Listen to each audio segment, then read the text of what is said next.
Hey everybody, welcome back to the channel. The Real Rant Reviewer welcomes you. I got the welcome mat, I got the red carpet for you. Yes, for another awesome rant review. You see it here. It's Nightcrawler, 2014's Nightcrawler, starring Jake Gyllenhaal, featuring Rene Russo. Anyways, bottom line, Gyllenhaal. All about Jake Gyllenhaal in this role, guys. Now listen, I wanted to mention, spoilers ahead, of course.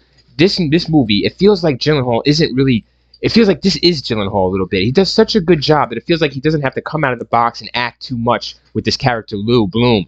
It feels like this might actually be in Gyllenhaal's actual personality. He does so well. It's amazing. But I would think this is not far for him to stray from, like, this character. Honestly, he pulls it off so well.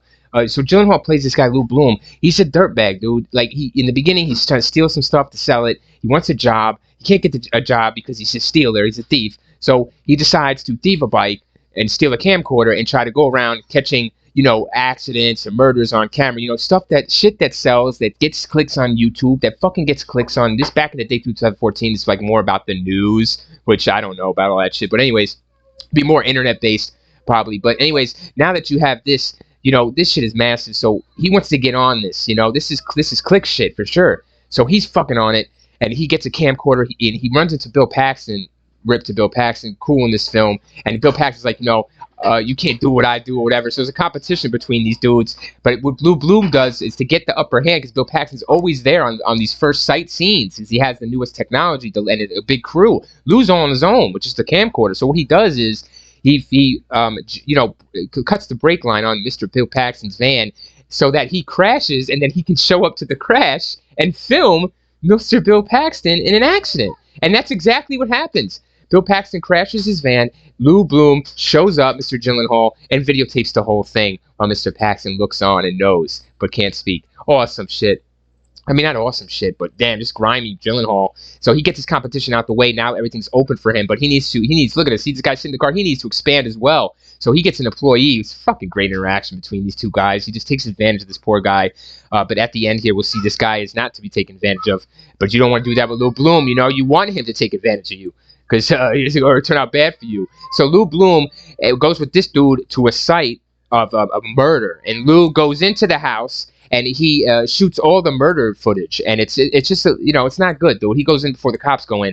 They you know, and he sells it to Rene Russo's company, and she runs the footage, and they want to know who shot this footage, where did he get this footage, who was this guy. He's getting into some deep shit here. So he has other footage though that shows the car that he doesn't release, like personal footage of the car or whatever. So he's going to do another setup with these criminals, and he's going to set up the interaction with the police, call the police on the criminals, follow them, set it up, and shoot the film. Actually, this dude here sees what he's doing and is just like, whoa, crap. This is where Lou goes into the house, the murder scene.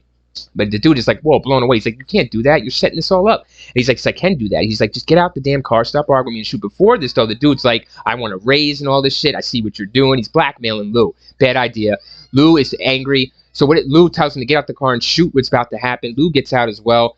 When they get out, you know, chaos ensues. A car chase ensues. The bad guy crashes and ends up shooting Mr. Lou Bloom's partner dead. And you know, because Lou sent him in, said that the dude was dead and it was all clear to shoot. And when the dude went in to shoot, the bad guy shot him.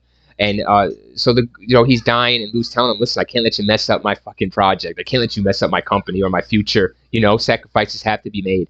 And the guy dies, and he sells the footage of his dying friend, the whole chase scene, the cops shooting, all this awesome fucking footage, once in a lifetime shit. He sells it to Rene Russo for big time money.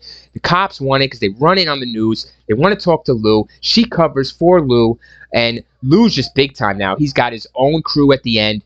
And man, he's just telling them, I wouldn't send you out to do anything I'm not willing to do. So, you know, he's willing to do anything. So this is crazy shit. He gets his own crew, and he's just got a pack of wolves, and he's just the man now. Lou Bloom, go for him for his news. Guys, watch Nightcrawler because it has a great cinematic feel, and Gyllenhaal, it's just all about Gyllenhaal, guys. Good cinematics for LA. I believe it takes place in LA, but just great nighttime feel, hence Nightcrawler. But Gyllenhaal's performance is what to watch, guys. You want to focus on him and see what he has to say and listen to what he has to say. Great movie, Nightcrawler, recommended 2014. Go watch Nightcrawler. Real Rant Reviewer, thanks you for joining him. Thank you, guys.